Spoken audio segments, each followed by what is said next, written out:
ಈ ವಿಡಿಯೋ ನೋಡ್ತಾರ ಪ್ರತಿಯೊಬ್ಬರಿಗೂ ಈ ಕಿಚನ್ ಇಂದ ನಮಸ್ತೆ. ವಿಡಿಯೋ ಮಾಡೋದಕ್ಕೆ ಒಂದು ಕಾರಣ ಇದೆ, ಬಹಳ ಮುಖ್ಯವಾದಂತ ಕಾರಣ. ನಮ್ಮ ಫಾರೆಸ್ಟ್ ಡಿಪಾರ್ಟ್ಮೆಂಟ್ ಅಲ್ಲಿ ವರ್ಕ್ ಮಾಡ್ತಾ ಇದ್ದಂತ ಒಬ್ಬ ಆಫೀಸರ್, ಅವರ ಹೆಸರು ಕಿಶೋರ್, ಅವರ ಧರ್ಮಪತ್ನಿ ನಾಗಶ್ರೀ ಅವರು, ಇವರಿಗೆ ಒಂದು ಪುಟ್ಟ ಮಗು, 1 ವರ್ಷ 10 ತಿಂಗಳು, ಹೆಸರು ಕೀರ್ತನ ಅಂತ. ಬಹಳ ಸುಂದರವಾದಂತ ಒಂದು ಮುಗ್ಧ ಮಗು. ಈ ಮಗುಗೆ ಒಂದು ರೇರ್ ಜೆನೆಟಿಕಲ್ ಡಿಸಾರ್ಡರ್ ಆಗಿದೆ. It's called SMA, spinal muscular atrophy. ಬಹಳ ರೇರ್ ಜೆನೆಟಿಕಲ್ ಡಿಸಾರ್ಡರ್ ಇದು.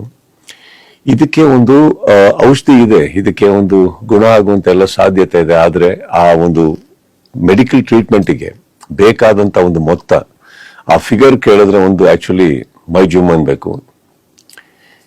ಈ ಟ್ರೀಟ್ಮೆಂಟ್ಗೆ ಬೇಕಾಗಿರೋದು 16 ಕೋಟಿ, 16 crores. ಬಟ್ ಅವರು ತಂದೆ ತಾಯಿ ಎಲ್ಲದನ್ನು ಬಿಟ್ಟು, ಅವರ ಆಸ್ತಿಯನ್ನ ಕೂಡ ಮಾರಿ, ಎಲ್ಲ ಮಾಡಿ ಈ ಮಗುನ ಉಳಿಸ್ಕೊಳ್ಳೋ ಪ್ರಯತ್ನದಲ್ಲಿದ್ದಾರೆ. ಸಾಕಷ್ಟು ಜನ ಇದಕ್ಕೆ ಕೈ ಜೋಡಿಸಿದ್ದಾರೆ, ಸಾಕಷ್ಟು ಜನ ಇದಕ್ಕೆ ಸಹಾಯ ಮಾಡೋದಕ್ಕೆ ಮುಂದೆ ಬಂದಿದ್ದಾರೆ.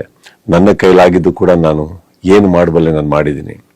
ನಾನು ಈ ವಿಡಿಯೋ ಮಾಡೋದಕ್ಕೆ ಮುಖ್ಯ ಕಾರಣ ಅಷ್ಟೇ, ಒಂದೇ ಒಂದು ರಿಕ್ವೆಸ್ಟ್. ಇಲ್ಲಿ QR ಕೋಡ್ ಇದೆ. ಈ QR ಕೋಡ್ಗೆ ನಿಮ್ಮ ಕೈಲಿ ಸಹಾಯ ಮಾಡೋಕ್ಕಾಗುತ್ತೋ ಖಂಡಿತ ಮಾಡಿ.